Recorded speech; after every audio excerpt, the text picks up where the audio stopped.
Hello friends, welcome to my channel. You can search my all educational videos by typing Pravinesh publication on YouTube.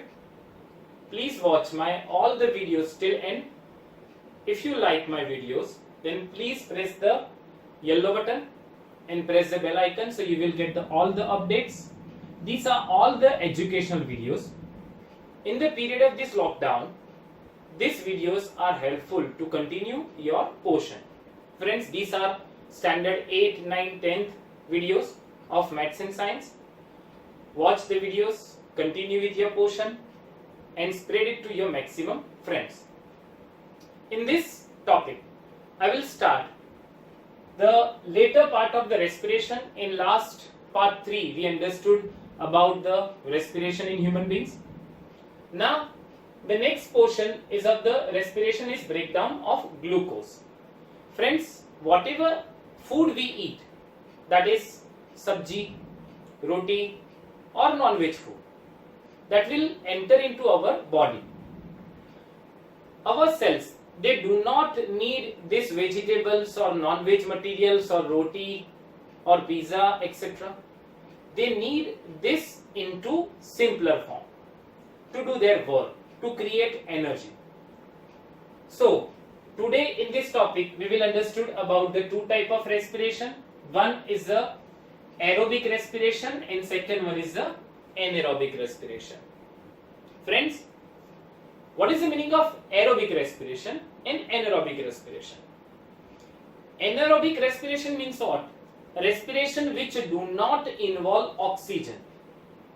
So that is anaerobic respiration. Again, the respiration which do not involve oxygen is known as anaerobic respiration. Some organisms do not use oxygen for their respiration process, so they are known as anaerobic organism. For example, yeast. Next is aerobic respiration. The organisms which utilize oxygen for the respiration process are known as aerobic organism, and the respiration process involved them is known as anaerobic respiration. So today we will explain the breakdown of glucose. Whatever the energy we intake as a food is glucose.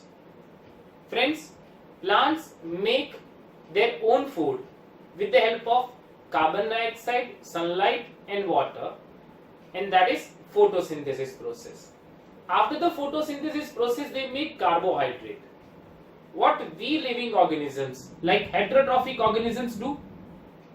We do the opposite process of photosynthesis. We convert this glucose back into the carbon dioxide. So now let us understand the breakdown of glucose by different pathways. Before that, in textbook, activity 6.4 is given, that is on your screen.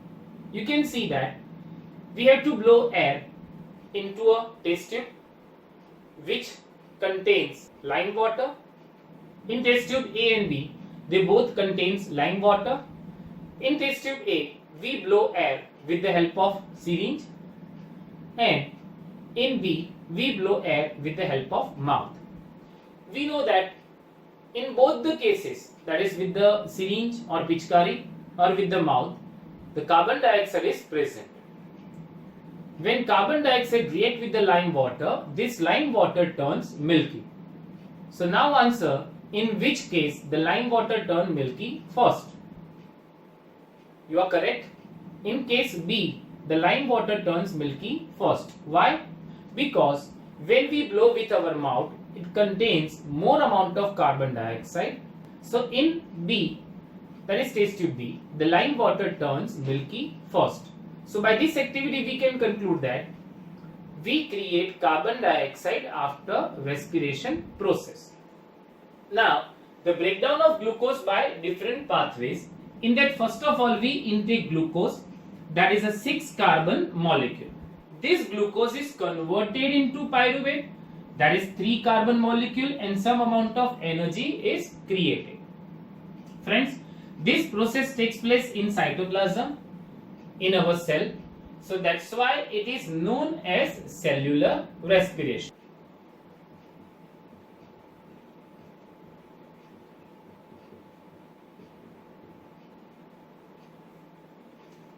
So, what is cellular respiration? The process which takes place inside the cell. That is, glucose is converted into pyruvate. This process is known as cellular respiration. Now, there are three different parts given on the board. First is absence of oxygen. That process takes place in yeast, and at the end of this process, ethanol, carbon dioxide and energy is created. Here ethanol is 2 carbon molecule. The formula of ethanol, that is CH3CH2OH. So this is 2 carbon molecule. Here the less amount of energy is created. Around about 2 ATP is created, which is very less. Second, lack of oxygen, that is in our muscle cells. So at the end, lactic acid plus energy is created. Here the lactic acid is 3 carbon molecule. Friends, whenever we have a cramps, we feel pain. So that pain is due to creation of lactic acid when there is a less oxygen in our cell. So lactic acid is created after this respiration process and we feel pain. Next, presence of oxygen, that is in mitochondria. At the end, carbon dioxide, water and energy is created.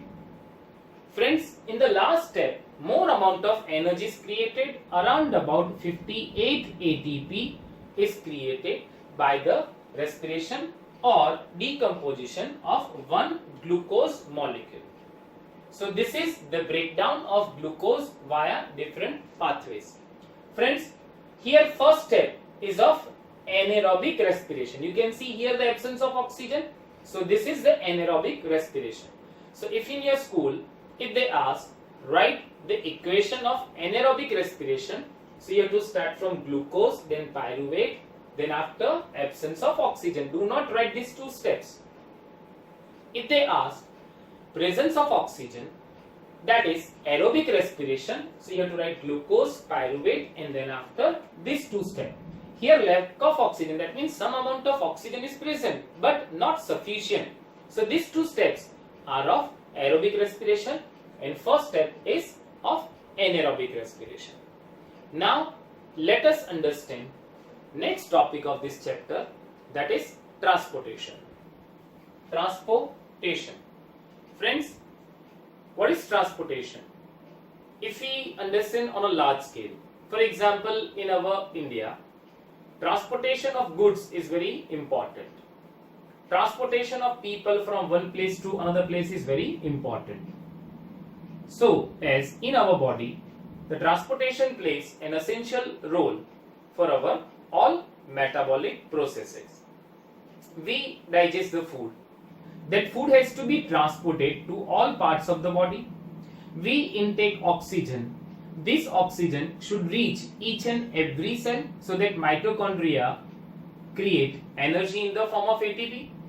During this respiration, carbon dioxide liberated. So this carbon dioxide has to be removed via our nostril. So it should reach first of all lungs and then after through nostril it should go out. During our digestion process, waste material also created. So that has to be transported to our excretory organs. So for that, transportation system is necessary. Friends, which things are transported, which substances are transported in our body? So first of all, gases like oxygen and carbon dioxide. Second, salts. Third, food material, that is digested food material.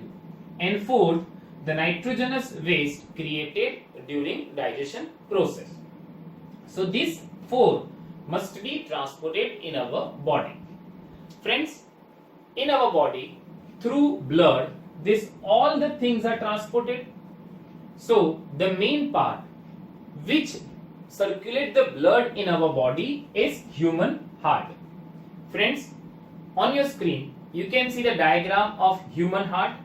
You can see the different part. We will discuss about the different parts in this video in later section. First of all, just look at the diagram clearly.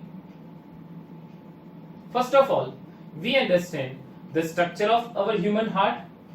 It is big as our fist. Friends, this is our fist. The size of our heart is equals to our fist. It has 4 chambers made by a thin skin layer called septum. Septum divides our heart into 4 chambers. These 4 chambers are atrium and ventricle. Upper 2 chambers are known as atrium, right atrium and left atrium. Lower 2 chambers are ventricle, that is right ventricle and left ventricle. The walls of atrium are thin because blood is not in pressure. It is received the blood from all parts of the body. So they are the blood receiver part. The walls of ventricle are thick because the blood is in pressure. It gives blood to each and every part of the body. Next, it has 2 valves. In our heart, there are 2 valves. One is bicuspid valve and second one is a tricuspid valve. What are the functions of these 2 valves? It prevents the backward flow of blood from ventricle to atrium. Friends, atrium is also known as auricle. So understood?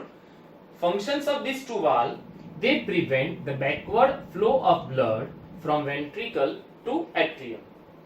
Next is aorta. Aorta is a big artery. It supplies blood from heart to different organs of the body. Then after, vena cava. What are the functions of vena cava? There are 2 vena cava, superior vena cava and inferior vena cava. This receives the carbon dioxide blood from all the organs and pour it into the heart. So, this is the structure of our human heart. Again, it is known as pump because it pumps the blood to each and every part of our body. It is big as our fist. It has 4 chambers made by thin skin layer septum. Upper 2 chambers are atrium, lower 2 chambers are ventricle. It has 2 valves, bicuspid valve and tricuspid valve. Aorta, it provides oxygenated blood to each and every part of the body. And then vena cava.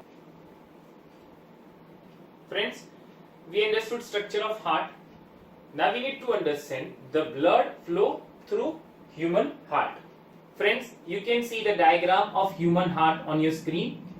The parts from the left hand side, vena cava from upper body, right atrium, vena cava from the lower body, right ventricle, septum, that is dividing wall, left ventricle, left atrium, pulmonary veins, pulmonary artery and aorta.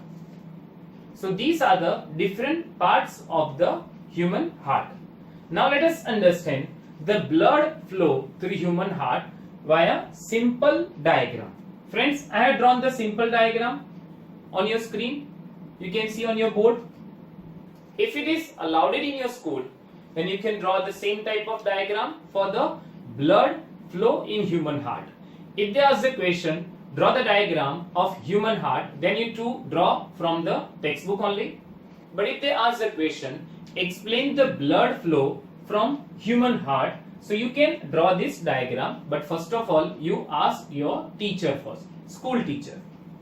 Now here you can see some arrows on this diagram. There are 2 type of arrow.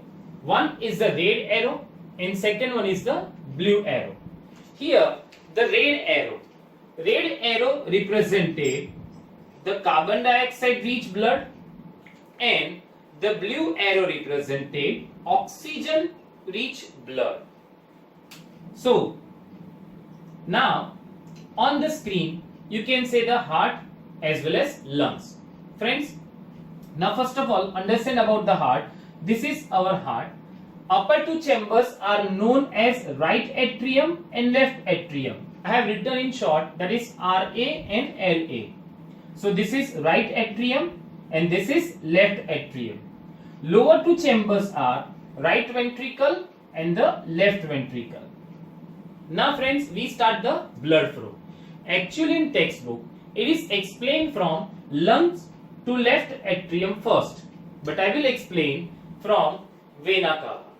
Both the things are same. If you write the same answer, you will not lose your marks.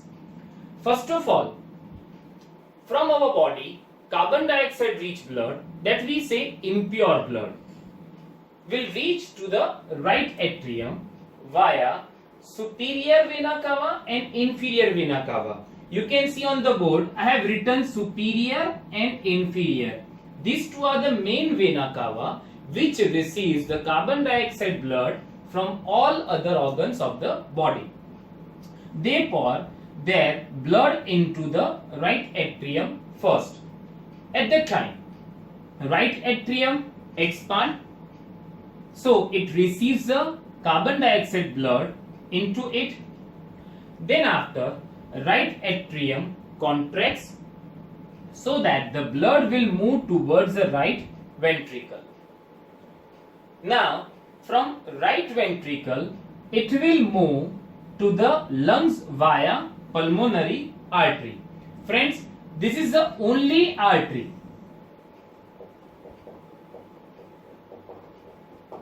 which carries carbon dioxide rich, that is impure blood. Actually, difference between arteries and veins we will discuss after this topic. Arteries, they carry pure blood, veins, they carry impure blood. But this is the only artery, which one? Pulmonary artery, which carries impure blood, that is carbon dioxide rich blood. Now this blood will go towards the lungs. It purifies. In lungs we know that through alveoli surface, exchange of gases like oxygen and carbon dioxide takes place. So in lungs, the blood purifies. This carbon dioxide blood gives carbon dioxide and it receives oxygen from the lungs. Now you can see the blue arrow. It means it is oxygen rich blood. Now this oxygen rich blood will pour into left atrium via pulmonary vein. Friends, this is the only vein. Which one? Pulmonary vein, which carries oxygenated blood. Now from left atrium, the blood will move towards left ventricle, and from left ventricle it will move towards all parts of the body via aorta. So here this is the whole pumping process of heart. Now friends, I have drawn here 2 lines and here 3 lines which represent valves. Here 2 lines means bicuspid valve and 3 lines it means tricuspid valve. Friends, why these valves are present in our heart? Because they prevent the backward flow of blood. It will not go from left ventricle to left atrium and right ventricle to right atrium. So that's why these 2 valves are present. It is important. Where these 2 valves are present, where bicuspid valve present, where tricuspid valve present, this is somewhat confusing at the time of exam, you may forget. So for that, I have one slogan, you can remember this. What I have written on the board, that is LBW. This is one of the cricket word. You know that the batsman can be out by the LBW, and full form for the LBW is leg before wicket. You know very well it. How can we use this one into this heart? How can we relate? So, left side bicuspid valve. Friends, I very well know that the spelling of valve is start from V, but here we W we consider as a valve. So, L stands for left, B stands for bicuspid valve, and W stands for valve. So, left hand side, that is between left auricle and left ventricle, there is a bicuspid valve, and the opposite, right hand side, there is tricuspid valve. So this is whole human heart in which blood flows in a particular direction. Now from textbook. Friends, here figure 6.11, there is schematic representation of transport and exchange of oxygen and carbon dioxide. Topic: oxygen enters the blood in the lungs. The separation of the right side and the left side of the heart is useful to keep oxygenated and deoxygenated blood from mixing. Friends, you can see that here we have a thin layer of a septum which divides the heart into 4 parts, while our heart needs to divide it into 4 parts. Here it divides into 4 parts so that oxygenated blood and carbon dioxide blood do not mix with each other. If they mix, so that is fatal for human beings. Human beings are high energy demanded animals, so that's why they need to separate their oxygenated blood and carbon dioxide blood. Such a separation allows a highly efficient supply of oxygen to the body. This is useful in animals that have high energy needs, such as birds and mammals, which constantly use energy to maintain their body temperature. In animals that do not use energy for this purpose, the body temperature depends on the temperature in the environment. Such animals like amphibians or many reptiles have a 3-chambered hearts and tolerate some mixing of oxygenated and deoxygenated blood streams. Fishes, on the other hand, have only 2 chambers to their heart, and the blood is pumped to the gills, is oxygenated there, and pass directly to the rest of the body. Thus, blood goes only once through the heart in the fish during one cycle of passage through the body. On the other hand, it goes through the heart twice during each cycle in other vertebrates. This is known as double circulation. Now friends, look at on the board what is double blood circulation. For example, this is our kidney. We know that the shape of a kidney is bean-like. So this is our kidney. Now the single unit of blood, that means some amount of blood, will go towards heart for the purification. This is carbon dioxide rich blood. Now from here it will move to the lungs for the purification. After purification, that means it pours the carbon dioxide into lungs and gets oxygen there. So now it is oxygenated blood, so it will move towards the heart again, and from heart it will move towards the kidney. So here the same volume of a blood moves through heart for 2 times. First carbon dioxide blood, then after oxygenated blood. So that's why it is known as double circulation of blood. Now friends, blood pressure. Your parents or grandparents, they complain about the blood pressure. They take some medicine. So blood pressure is important. Now from textbook. The force that blood exerts against the wall of a vessel is called blood pressure. You can see the definition of a blood pressure. This pressure is much greater in arteries than in veins. The pressure of blood inside the artery during ventricle, that is systole, is called systolic pressure, and pressure in arteries during ventricular diastole is called diastolic pressure. The normal systolic pressure is about 120 mm of Hg, and diastolic pressure is 80 mm of Hg. Here Hg is mercury. Blood pressure is measured with an instrument called sphygmomanometer. High blood pressure is also called hypertension and is caused by the constriction of arterioles, which result in increased resistance to blood flow. It can lead to the rupture of an artery and internal bleeding. So friends, this is blood pressure. Now friends, the tubes, blood vessels. Friends, we have a highways, then after small roads which approaches to the cities, and from cities to our society. In our societies we have a roads. So same as in our body, we have arteries, vein and blood capillaries. These are the 3 tubes which transport blood from one part of the body to other part. Let us understand the difference between arteries and vein first. Arteries, they carry oxygenated blood. Exception in this is pulmonary artery, which carry carbon dioxide blood. Veins, they carry carbon dioxide rich blood. In this one exception is pulmonary vein which carry oxygenated blood.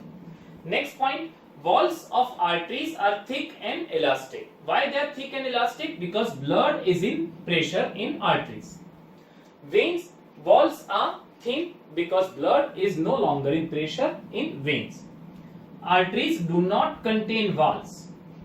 Veins contain valves. At some interval in veins there are specific valve present which prevents the backward flow of blood from one direction to another direction. It takes blood from heart to different organ of the body. Veins, it takes blood from different organ to heart.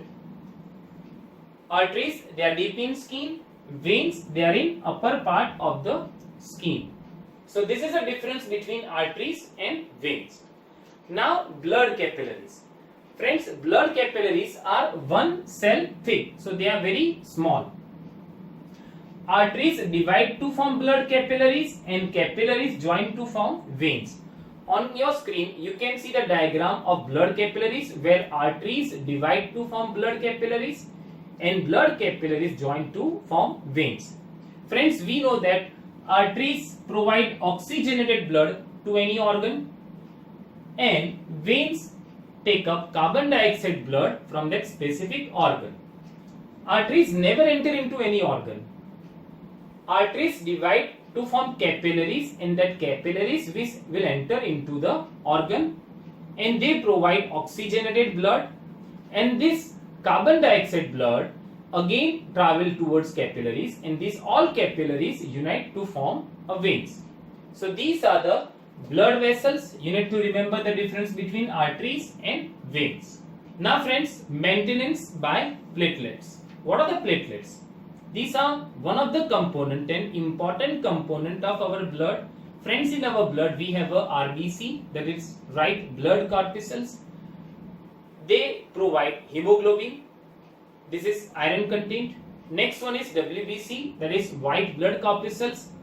They are the soldier of our body. They fight against any infectious virus or bacteria or any microorganisms. Next is platelets. These platelets are very important. Friends, when we have any injury, so blood flow from that part. If this blood leakage is very huge, so that is fatal and the person can die. But we know whenever we have any injury, the blood will clot. This blood clotting is due to platelets. Now from textbook, what happens if this system of tube develops a leak? Think about situation when we are injured and starts bleeding. Naturally, the loss of blood from the system has to be minimized. In addition, leakage would lead to a loss of pressure which would reduce the efficiency of pumping system heart. To avoid this, the blood has platelet cells which circulate around the body and plug this leak by helping to clot the blood at this point of injury. So, platelets are very important for clotting the blood which minimize the loss of blood. Next is lymph. Friends, we have a circulatory system, that is transportation system. What happens when some important material will leak from these tubes? They are captured by our lymphatic system. You can see the diagram of lymphatic system on your screen, which is not given in textbook. This is only for the information. They receive this leakage, good material which is utilized later on, or some waste material. They again pour into our circulatory system back. Now from textbook, there is another type of fluid also involved in transportation. This is called lymph or tissue fluid. Through the pores present in the walls of a capillaries, some amount of plasma, proteins and blood cells escape into intracellular spaces in the tissue to form the tissue fluid or a lymph. It is similar to the plasma of blood but colorless and contains less proteins. Friends, lymph contains less protein and no RBC, that's why it is yellow in color. Lymph drains into lymphatic capillaries from the intracellular space which join to form large lymph vessels that finally open into larger veins. Lymph carries digested and absorbed fat from intestine and drains excess fluid from extracellular space back into the blood, that is in the back circulatory system. Friends, if you have any query or any doubt, you can contact me on my number, that is 9016487991. You can ask me your any queries, and if you like this video, then please subscribe it. Now read the topic of transportation from textbook.